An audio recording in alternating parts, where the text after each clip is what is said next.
मुतासिर हैं। आज वादी में बंद है, जिसकी वजह से आज अक्सर मकामात पर दुकानें नहीं खुली।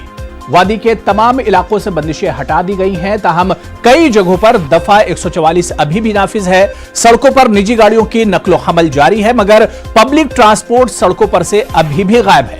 ताहम हाल ही में इंटर डिस्ट्रिक्ट टैक्सी सर्विस को बहाल किया गया था, जिसकी वजह से लोगों को कुछ हद तक राहत मिली है। वहीं प्रीपेड मोबाइल सर्विस और इंटरनेट सर्विस को अभी तक बहाल नहीं किया गया है। कुल मिलाकर अगर वादी की बात करें तो वादी कश्मीर में मजमूई तौर पर हालात काबू में है। गुज़िश्ता एक माह से श्रीनगर में दिन के दौरान दुकानें बंद रहती हैं, ताहम सुबह के औकात में दुकानें खुल जाती हैं। और चलिए वादी कश्मीर के से अपडेट लेने के लिए, ताजा हालात जानने के लिए सीधे श्रीनगर का रुख करेंगे, जहां से हमारे नुमाइंदे सनम तसद्दुक इस वक्त राजतौर पर हमारे साथ जुड़े हुए हैं। सनम तसद्दुक, क्या कुछ हालात हैं सुबह के औकात की अगर हम बात करें तो क्या कुछ नजारा है? क्या सड़कों, खासतौर से सड़कों की अगर हम बात करें, क्या कुछ देखने को मिल रहा है आज सुबह? जी हुरैरा, अगर हम बात करें जो यहाँ पे आपने देखा कि जो यहाँ पे पिछले करीब 3 महीने से जो माहौल बना है और सुबह के औकात में जो गाड़ियाँ, निजी गाड़ियाँ जो सड़कों पे नज़र आती हैं, वो आज भी नज़र तो वादी कश्मीर में आज भी मामूलात की जिंदगी एक तरह से मुतासिर है। हसास मकामात पर सिक्योरिटी के सख्त बंदोबस्त किए गए हैं। Public transport, prepaid mobile service और इंटरनेट खिदमात मुअत्तल रखी गई हैं।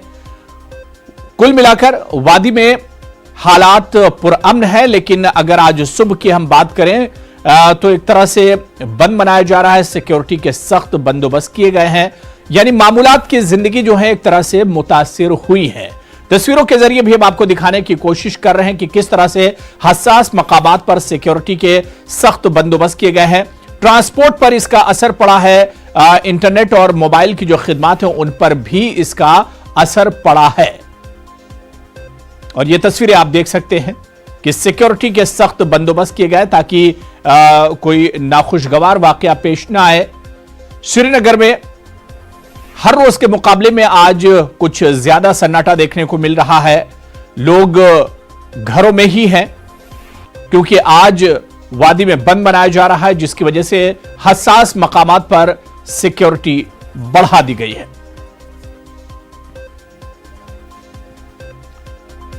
और उधर श्रीनगर में कल शाम मिलिटेंटों ने ग्रेनेड हमला अंजाम दिया था। मिलिटेंटों ने श्रीनगर के काकसराय इलाके में सीआरपीएफ पार्टी पर हमला किया। हमले के बाद दोनों जानिब से गोलियों का तबादला भी हुआ।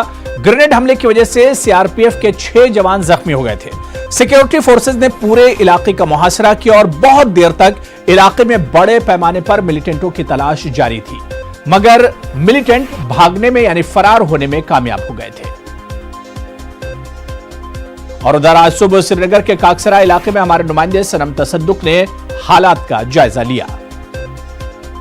श्रीनगर के काकसरा इलाके में हो, और ये वही इलाका है जहाँ पे कल शाम को ग्रेनेड धमाका हुआ था। और जो बिल्कुल यहाँ पे जो नाका पार्टी लगी थी सीआरपीएफ की, नाइट पेट्रोल पार्टी थी, वो यहाँ पे मौजूद थी, तो उस पर वो ग्रेनेड फेंका गया और उसके बाद गोलियों का तबादला भी हुआ। हालांकि इस धमाके में 6 सीआरपीएफ के एहलकार ज़ख्मी हुए हैं, जिसको यहाँ बिल्कुल जो सामने ही एसएमएच हॉस्पिटल दिख रहा है वहाँ पे मुंतकिल किया गया है और उनका इलाज मुआवजा यहाँ पे चल रहा है। और वहीं अगर आप देख सकते हैं तो उस धमाके के बाद ये पूरा जो इलाका है उसको मुआसरे में लिया गया और जो ग्रेनेड फेंकने के पीछे उनका पता लगाने के लिए सर्चेस भी किए गए। और यहाँ पे कल शाम से श्रीनगर के कई इलाकों में फिर बैरिकेड्स लगा दिए गए हैं और जहाँ पे गाड़ियों की और लोगों की तलाशी ली जा रही है। और वहीं न सिर्फ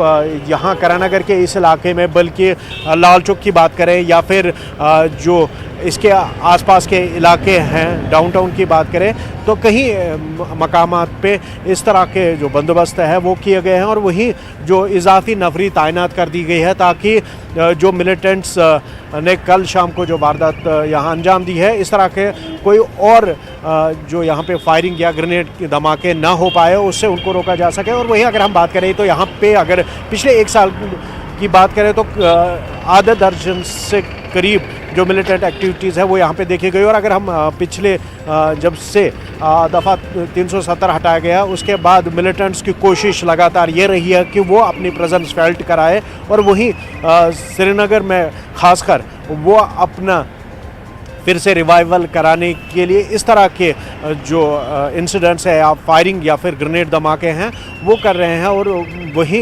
इनकी मंशा है कि वो यहाँ पे फिर से अपनी प्लेस बनाएं, लेकिन सिक्योरिटी फोर्सेस का ये कहना है कि वो इस तरह की किसी भी कोशिश को कामयाब नहीं होने देंगे और जिसके लिए वो तैयार है।